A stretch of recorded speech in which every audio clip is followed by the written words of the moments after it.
रूही घबराई हुई आवाज में बोली, नहीं, मैं अभी जाकर दीदी को बताती हूँ।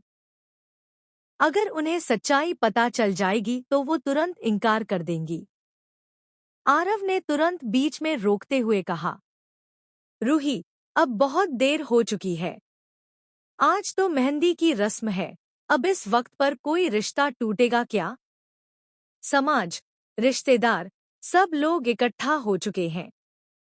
इस समय ऐसा होना नामुमकिन है। रूही परेशान होकर बोली, तो फिर अब क्या किया जाए? कुछ तो करना होगा। मैं चुप बैठकर अपनी दीदी की जिंदगी बर्बाद होते हुए नहीं देख सकती। तुम कुछ भी करो लेकिन मेरी दीदी को इस झूठ और धोखे भरी शादी से बचा लो।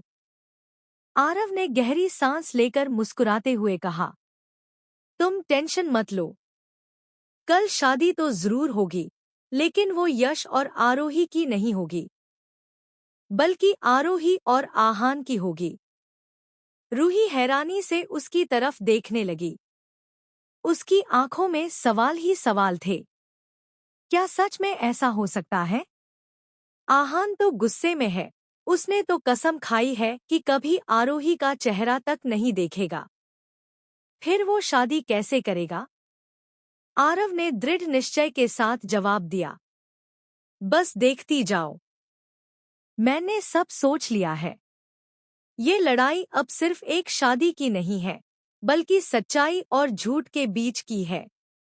और मैं आरोही की जिंदगी कभी बर्बाद नहीं होने दूंगा। कल मंडप में दूल्हा यश नहीं, बल्कि आहान बैठेगा।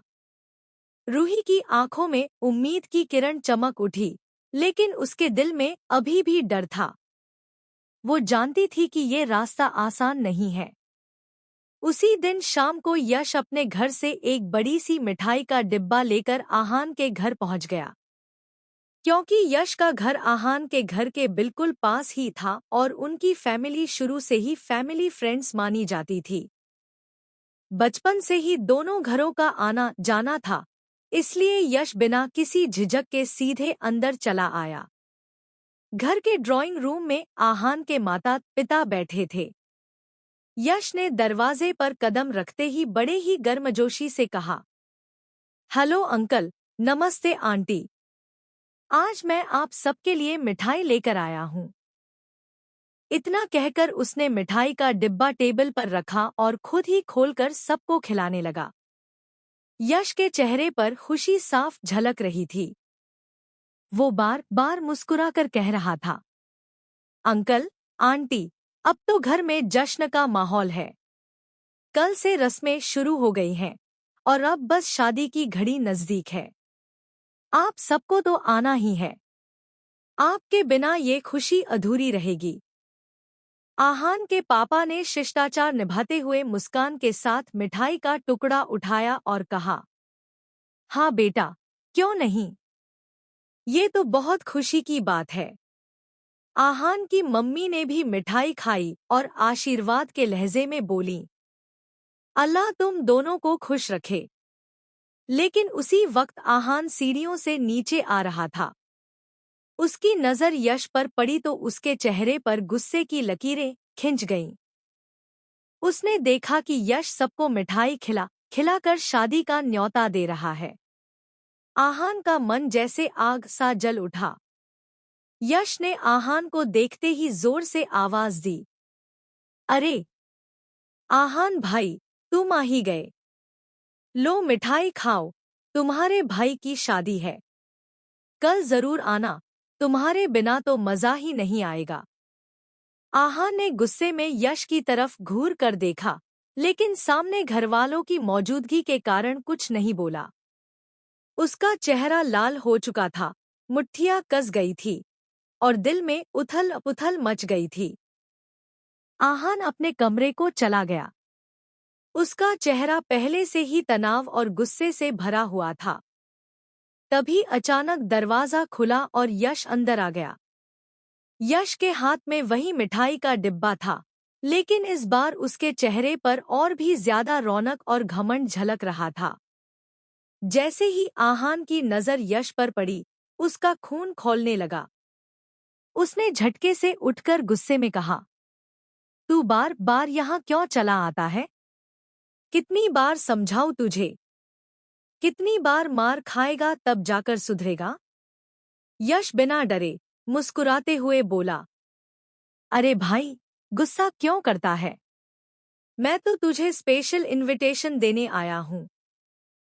कल मेरी शादी है ना, और तू मेरा स्पेशल गेस्ट है। शादी में तेरे बिना तो मजा ही अधूरा रहेगा। तू आएगा तो ही जश्न पूरा होगा। आहान की आंखें खून की तरह लाल हो गईं। उसने मुट्ठियां भींच ली, जैसे अभी फट पड़ेगा। मगर यश को इस बात की परवाह ही नहीं थी। वो और भी बेपरवाह अंदाज में बोला, वैसे आज मेरी मेहंदी की रस्म थी। देख न। इतना कहते हुए यश ने अपने फोन से तस्वीर निकालकर आहान की ओर बढ़ाई। तस्वीर में आरोही मेहंदी लगाए दुल्हन की तरह सजी धजी बैठी थी। उसकी आंखों में हल्की सी मुस्कान और चेहरे पर लालिमा थी। सच में वो बेहद खूबसूरत लग रही थी। यश ने गर्व और अधिकार भरी आवाज में कहा, देख, कितनी खूबसूरत लग रही है मेरी आरोही इस रूप में। मन करता है अभी इसी वक्त उसे अपने पास बैठा लूं। इतना सुनते ही आहान का धैर्य टूट गया। उसकी आंखों की पुतलियां सिकुड़ गईं, सांसें तेज चलने लगी। उसने गुस्से में दहाड़ते हुए कहा, बस, चुप हो जा। एक शब्द और मत बोल, वरना तेरे लिए अच्छा नहीं होगा। कमरे का माहौल एकदम भारी हो गया। यश हल्की सी हंसी हंसकर पीछे हट गया, लेकिन आहान की आंखों में ज्वालामुखी फूटने को तैयार था। यश ने शैतानी मुस्कान के साथ आहान की तरफ देखा और धीमी मगर घमंड भरी आवाज में बोला, कल इसी वक्त आरोही मेरे कमरे में होगी। वो मेरा इंतजार कर रही होगी, मेरी दुल्हन बनकर, मेरी पत्नी बनकर। सिर्फ मेरी होगी वो। कल की रात मेरी जिंदगी की सबसे बेहतरीन रात होगी। इतना कहते हुए यश की आंखों में अजीब सी चमक आ गई। उसके चेहरे पर हवस भरी मुस्कान फैल गई थी। उसने और आगे बढ़कर कहा, सोच आहान, कल जब आरोही दुल्हन के कपड़ों में सजी हुई मेरे कमरे में बैठेगी और मेरे बिस्तर पर होगी, तब मैं उसे अपनी दुल्हन बनाऊंगा। वो पल मेरी जीत का होगा, मेरी खुशी का होगा। यश की आंखों में इंसानियत नहीं, बल्कि हैवानियत साफ नजर आ रही थी। उसकी बातों में इतनी गंदगी और अहंकार झलक रहा था कि मानो उसके अंदर का शैतान पूरी तरह जाग चुका हो। उसके चेहरे पर पागलपन भरी मुस्कान थी और उसके लहजे में जहरीली जीत का एहसास। आहान ये सब सुनकर बुरी तरह तिलमिला उठा। उसके कानों में हर शब्द जहर की तरह उतर रहा था। उसका खून खौल रहा था, जैसे उसकी रग-रग में आग दौड़ गई हो। उसकी आंखों के सामने यश की बातें बार बार गूंज रही थी। मेरी दुल्हन, मेरे कमरे में, मेरे बिस्तर पर। आहान की मुट्ठियां कस गई, उसकी सांसें भारी होने लगी। उसे महसूस हुआ कि अगर अभी उसने खुद पर काबू नहीं रखा, तो यश का खून उसी वक्त उसके कमरे में बह जाएगा। जैसे ही यश ने अपनी हवस भरी बातें खत्म की, आहान का धैर्य पूरी तरह टूट गया। उसके भीतर जलती हुई आग अब ज्वालामुखी बन चुकी थी। उसने झपटकर यश का कॉलर पकड़ लिया और उसे जोर से झकझोरते हुए गुर्राकर बोला, अच्छा हुआ तू यहाँ आया और मेरे सीने में आग लगाई। अब देख, इसी आग में तुझे जलाकर राख कर दूंगा। तू समझता क्या है खुद को? तू कुछ नहीं कर पाएगा। कमीने, मैं तुझे अब एक ही बार में नहीं मारूंगा, बल्कि धीरे धीरे, तड़पा तड़पा कर खत्म करूंगा। आहान की आंखों में खून उतर आया था।